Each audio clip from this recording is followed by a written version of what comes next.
नमस्कार, उत्तराखंड समाचार में आपका स्वागत है। मैं सुरेंद्र रावत। सबसे पहले मुख्य समाचार। केंद्र सरकार ने उत्तराखंड समेत असम, मणिपुर, मेघालय, मिजोरम और केरल जैसे बाढ़ और भूस्खलन प्रभावित राज्यों के लिए 1066.80 करोड़ रुपए मंजूर। एनडीआरएफ, सेना और वायुसेना सहायता सहित सभी लॉजिस्टिक सहायता को भी हरी झंडी।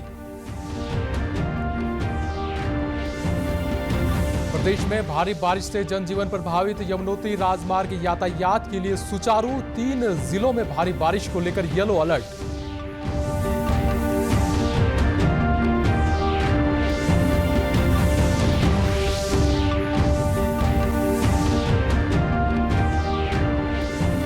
मुख्यमंत्री पुष्कर सिंह धामी ने कहा, जनता की सुरक्षा सरकार की प्राथमिकता। देहरादून में अतिवृष्टि से प्रभावित इलाकों का किया दौरा। आपदा प्रभावितों की हर संभव मदद का किया वादा।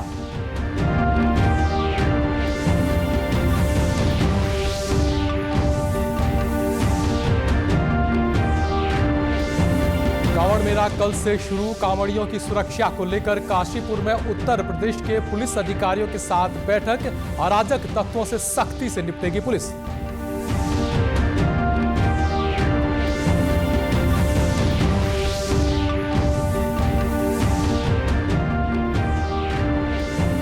और प्रदेश में त्रिस्तरीय पंचायत चुनाव की तैयारियां तेज। कल नामांकन वापसी का आखिरी दिन। हल्द्वानी में आज पीठासीन अधिकारियों और मतदान अधिकारियों को दिया गया प्रशिक्षण। और अब समाचार विस्तार से। प्रधानमंत्री नरेंद्र मोदी के नेतृत्व और केंद्रीय गृह एवं सहकारिता मंत्री अमित शाह के मार्गदर्शन में केंद्र सरकार बाढ़, भूस्खलन और बादल फटने से प्रभावित राज्यों को हर संभव सहायता प्रदान करने के लिए पूरी तरह प्रतिबद्ध है। मोदी सरकार हर परिस्थिति में राज्यों के साथ मजबूती से खड़ी है।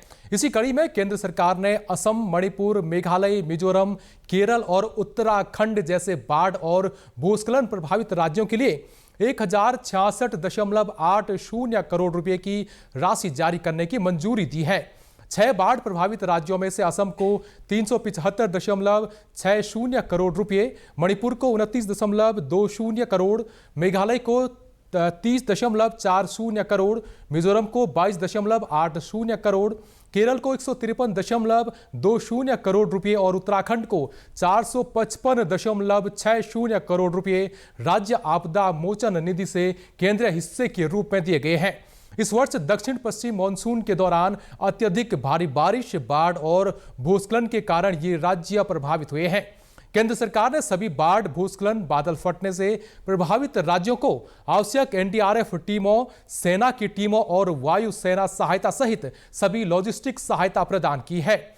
मौजूदा मानसून के दौरान 21 राज्यों, केंद्र शासित प्रदेशों में बचाव और राहत कार्यों के लिए 104 एनडीआरएफ टीमें तैनात की गई हैं।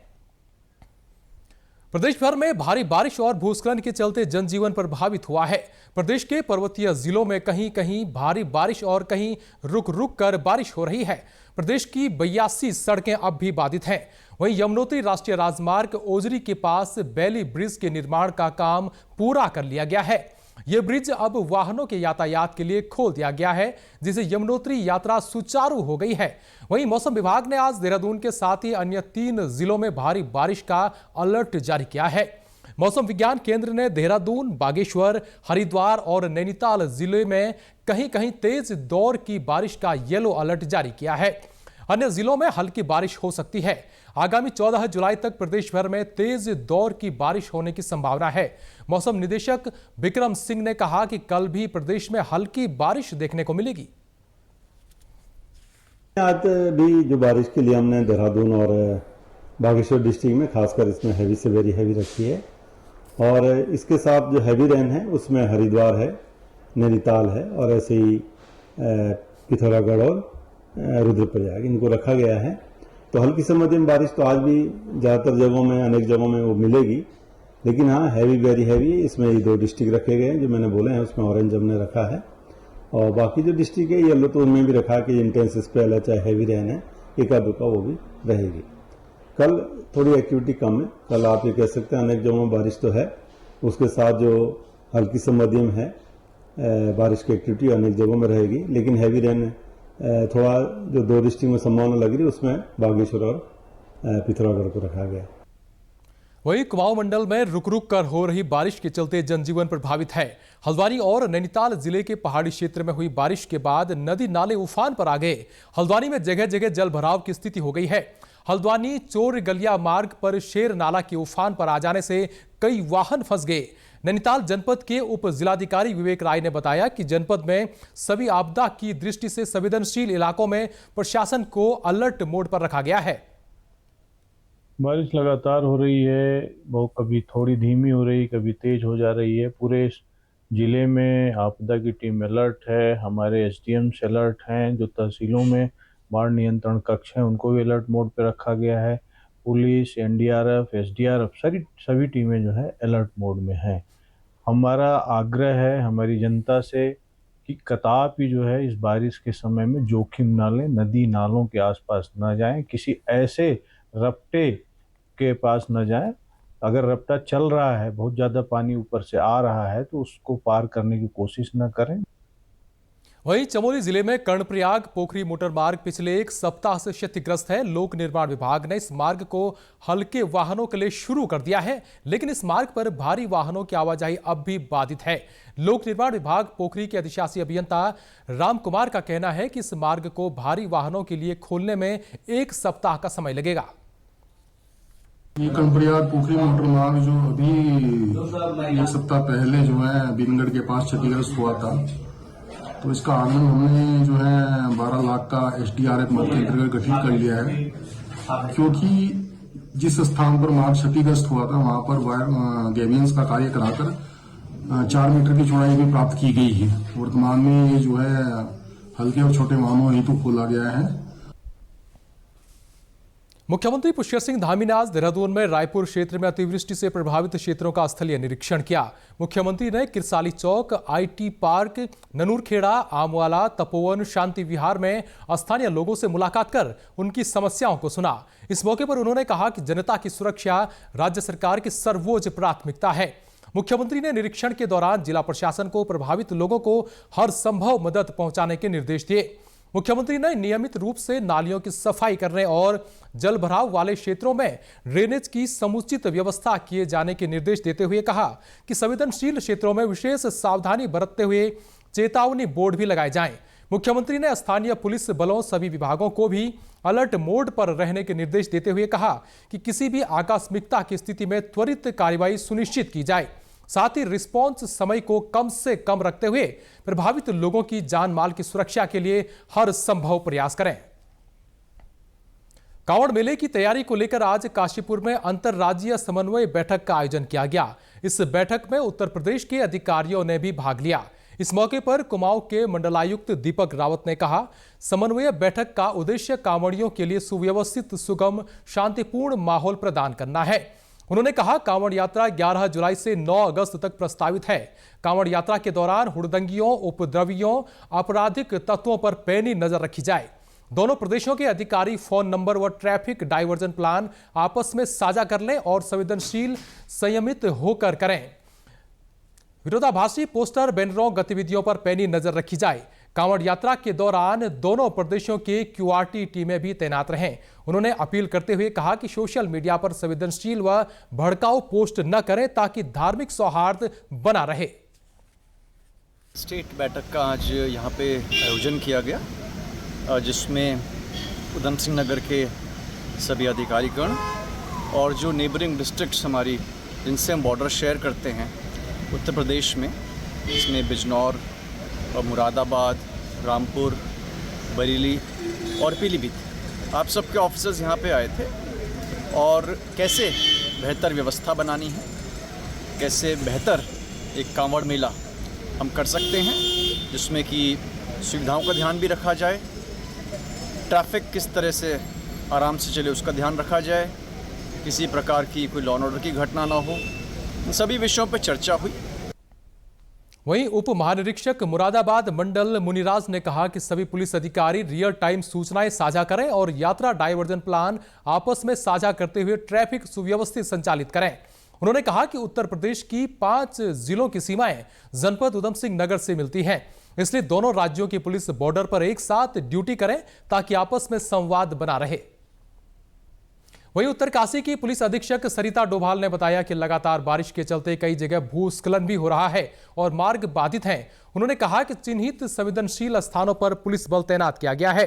कांवड़ियों को यहां से सुरक्षित निकाला जा रहा है।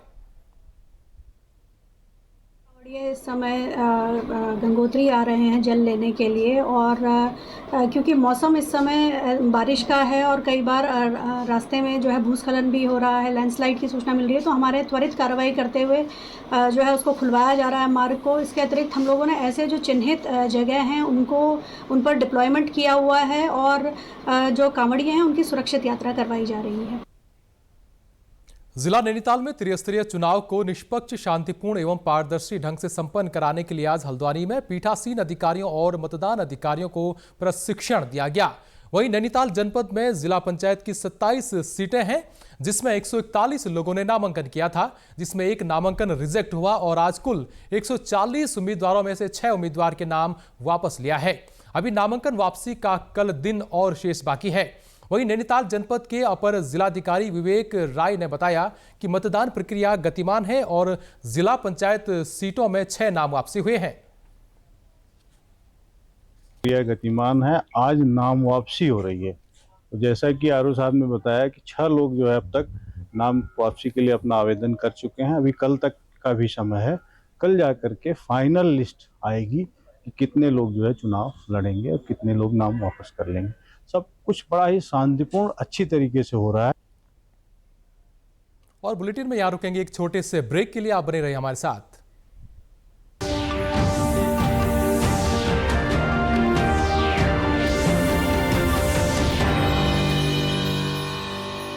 जल्दी टिफिन पैक करो। राजू, मोबाइल छोड़ो। अरे दीदी वो बैंक का नंबर चाहिए, रिफंड ही नहीं आया है। मिल गया। अब भी कॉल करता हूँ दीदी। बिना नंबर जांचे? अक्सर जालसाज बैंक की नकली वेबसाइट और फर्जी नंबर से पैसों की धोखाधड़ी करते हैं। तो फिर सही नंबर? बैंक की ऑफिशियल वेबसाइट या तो कार्ड। आपने तो बचा लिया दीदी। काम से नहीं। आरबीआई कहता है, सही वित्तीय बर्ताव करे आपका बचाव।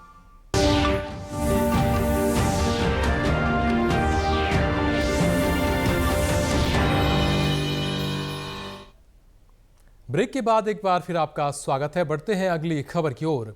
जनपद पौड़ी गढ़वाल के कोटद्वार बार एसोसिएशन के नवनिर्वाचित पदाधिकारियों का शपथ ग्रहण समारोह आज कोटद्वार के नगर निगम परीक्षागृह में संपन्न हुआ। इस अवसर पर मुख्य अतिथि के रूप में कोटद्वार क्षेत्र की विधायक और विधानसभा अध्यक्ष रितु खंडूड़ी भूषण और विशिष्ट अतिथि के रूप में कोटद्वार के मेयर शैलेंद्र सिंह रावत ने संयुक्त रूप से दीप प्रज्वलित कर कार्यक्रम का शुभारंभ किया। इस अवसर पर रितु भूषण खंडूड़ी ने संबोधित करते हुए कहा कि देश के विकास में न्यायिक व्यवस्था का बड़ा योगदान है। आज अधिकतर युवा न्यायिक क्षेत्र में जाना पसंद कर रहे हैं। जहां यह एक सशक्त रोजगार है, वहीं सामाजिक सेवा का भाव भी प्रकट करता है। उन्होंने बार एसोसिएशन कोटद्वार के नवनिर्वाचित हुए सभी पदाधिकारियों को शपथ दिलाई। साथ ही पुरानी कार्यकारिणी के पदाधिकारियों ने नई कार्यकारिणी के पदाधिकारियों को शुभकामनाएं दी।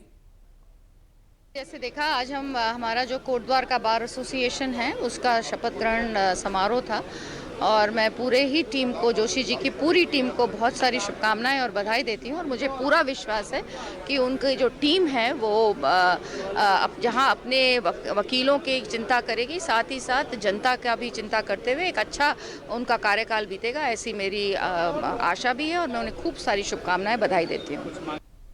बार काउंसिलिंग ऑफ उत्तराखंड नैनीताल के अध्यक्ष राजेश गुप्ता ने नवनिर्वाचित पदाधिकारियों को बधाई देते हुए कहा कि वकीलों के हित के लिए बार काउंसिलिंग ऑफ उत्तराखंड लगातार कार्य करता रहता है।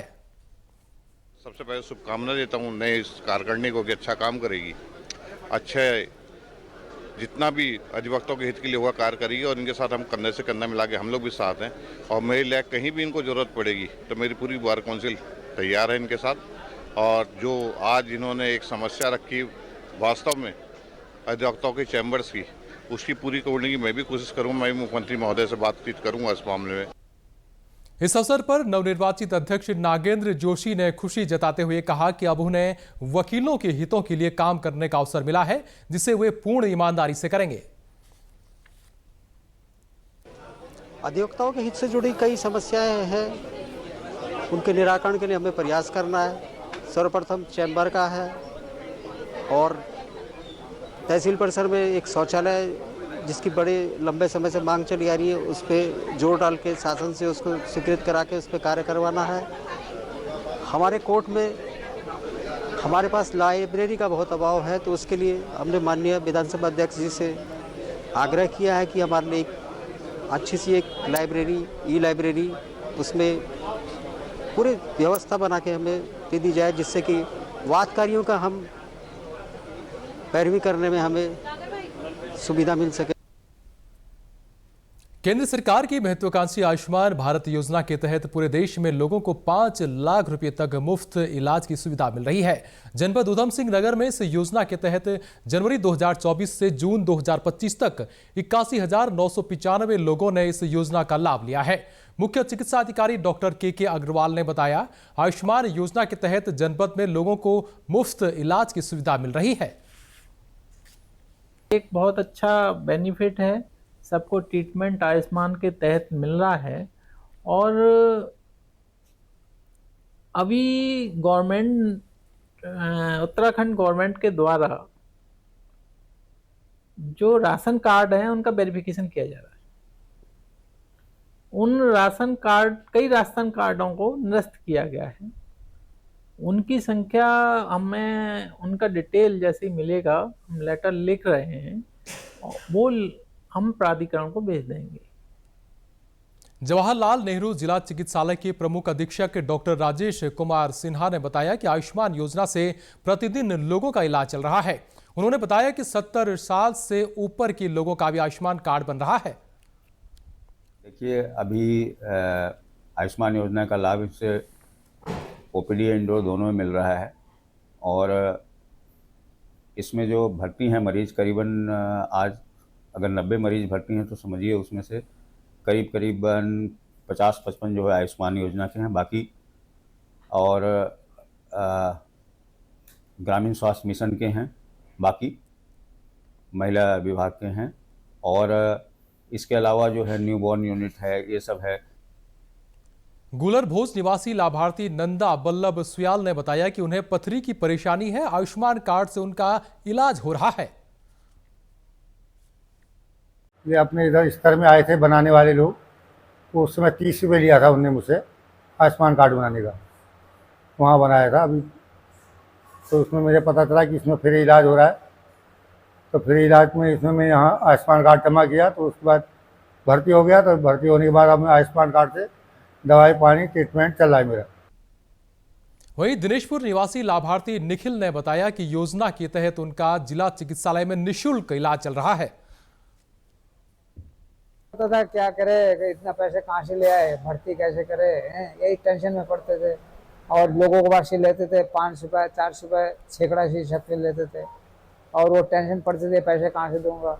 जब देखा सबको आयुष्मान कार्ड मिल रहा है, तो आयुष्मान कार्ड से हम, जब हमारा इलाज आयुष्मान कार्ड से चल रहा है। आयुष्मान योजना के तहत अस्पतालों के दावों के निस्तारण में आ रही तकनीकी अड़चनों का समाधान अब जल्द ही संभव हो सकेगा। राज्य स्वास्थ्य प्राधिकरण के चेयरमैन अरविंद सिंह वाकी ने जानकारी दी कि उत्तराखंड का अपना ट्रांजैक्शन मैनेजमेंट सिस्टम तैयार किया जा रहा है, जिससे योजना के क्रियान्वयन में गति बढ़ेगी और नया सिस्टम ज्यादा सुविधाजनक होगा।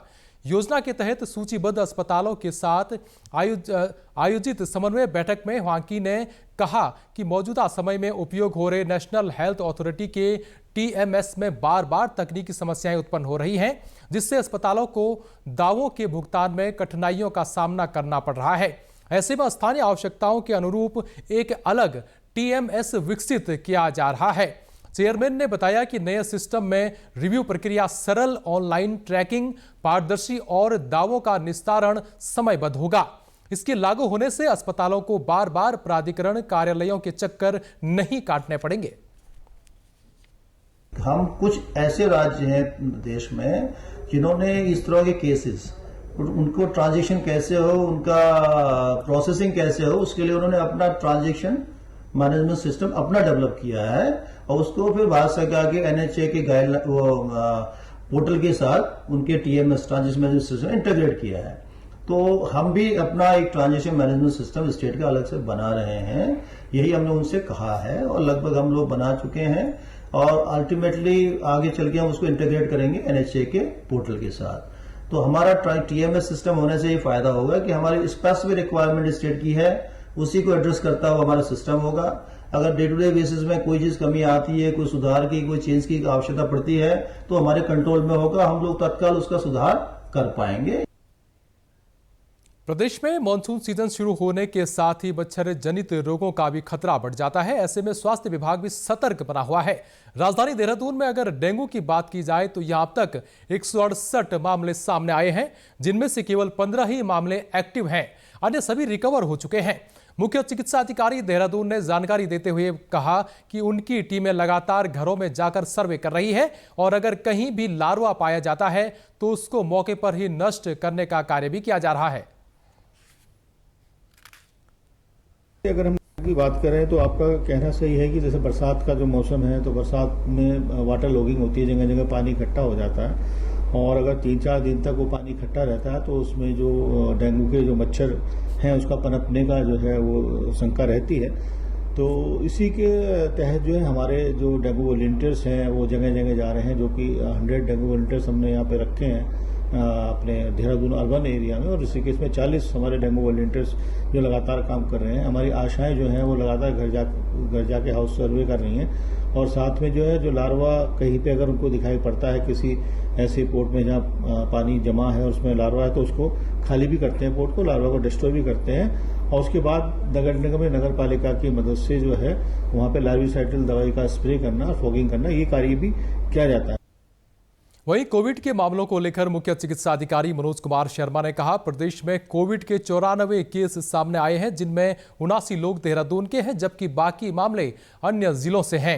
उन्होंने कहा कि फिलहाल कोविड को लेकर किसी में भी गंभीर लक्षण देखने को नहीं मिल रहे हैं।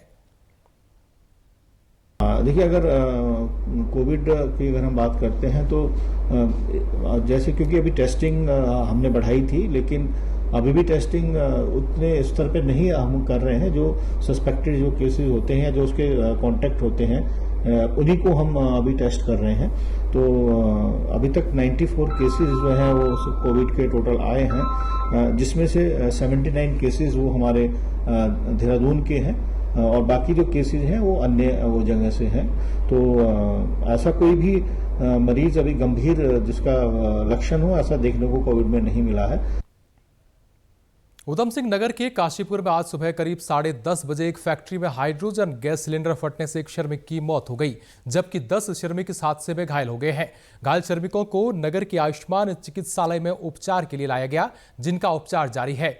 घटना की सूचना मिलने पर मंडलायुक्त व सचिव मुख्यमंत्री दीपक रावत, जिलाधिकारी Nitin Singh Bhadauria, SSP Manikant Mishra, CMO doctor के अग्रवाल ने आयुष्मान चिकित्सालय पहुंचकर घायलों का हाल जाना और परिजनों से बातचीत की। वहीं मंडलायुक्त ने घायलों का हर संभव उपचार किए जाने की बात कही। उन्होंने कहा कि मुख्यमंत्री ने भी घटना पर दुख व्यक्त किया है। साथ ही कहा कि यदि किसी घायल को उपचार के लिए उच्च चिकित्सालय भेजना पड़े तो वह भी भेजा जाएगा। आयुक्त ने घटना की जांच कराने के लिए जिलाधिकारी को निर्देशित किया है।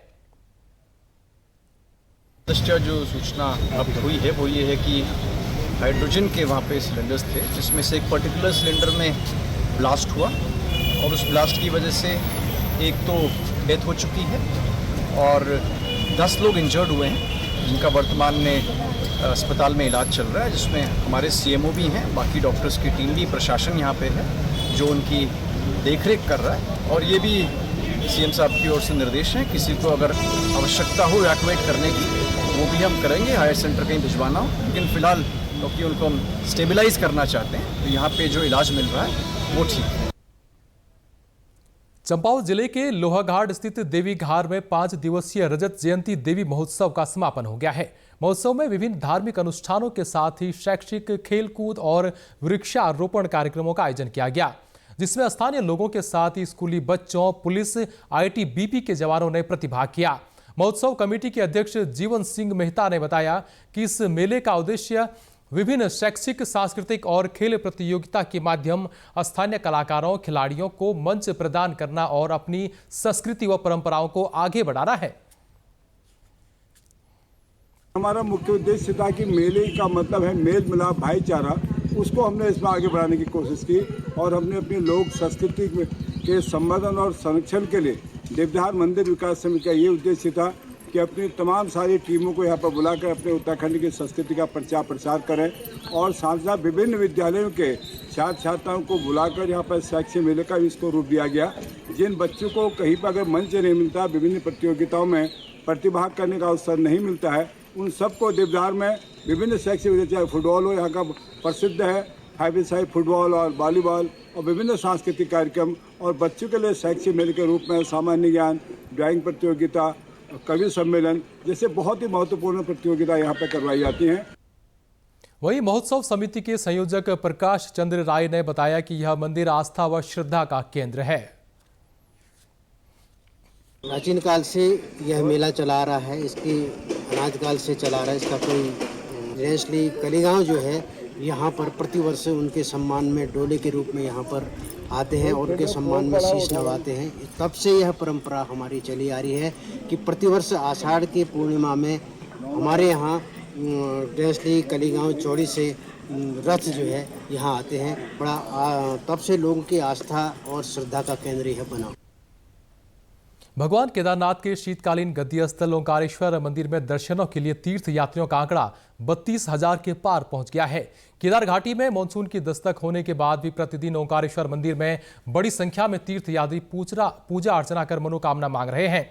मंदिर समिति से मिली जानकारी के अनुसार ग्रीष्म काल की अवधि में ओंकारेश्वर मंदिर में 18,427 पुरुष, 12,636 महिलाएं, 1,793 नौनिहालों और 118 विदेशी सैलानियों सहित 32,974 तीर्थ यात्रियों ने पूजा अर्चना और जलाभिषेक कर विश्व समृद्धि की कामना की। प्रदेश के समाचारों में बस इतना ही। चलते चलते मुख्य समाचार एक बार फिर। केंद्र सरकार ने उत्तराखंड समेत असम, मणिपुर, मेघालय, मिजोरम और केरल जैसे बाढ़ और भूस्खलन प्रभावित राज्यों के लिए 1066.80 करोड़ रुपए किए मंजूर। एनडीआरएफ, सेना और वायुसेना सहायता सहित सभी लॉजिस्टिक सहायता को हुई हरी झंडी। प्रदेश में भारी बारिश से जनजीवन प्रभावित, यमुनोत्री राजमार्ग यातायात के लिए सुचारू। 3 जिलों में भारी बारिश को लेकर येलो अलर्ट।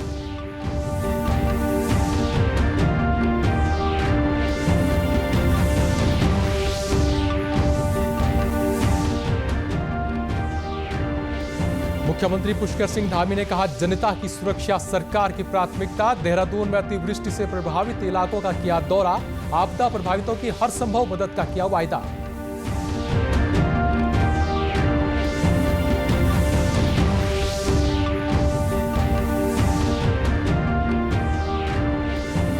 कांवड़ मेला कल से शुरू। कांवड़ियों की सुरक्षा को लेकर काशीपुर में उत्तर प्रदेश के पुलिस अधिकारियों के साथ बैठक। अराजक तत्वों से सख्ती से निपटेगी पुलिस।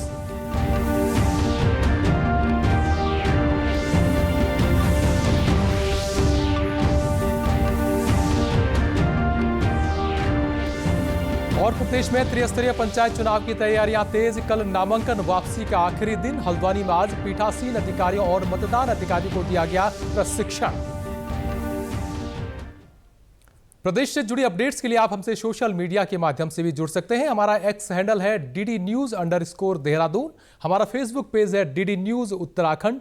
हमारे YouTube channel DD News Uttarakhand को आप सब्सक्राइब करें और हमारे Instagram page DD News Uttarakhand को भी फॉलो करें। नमस्कार।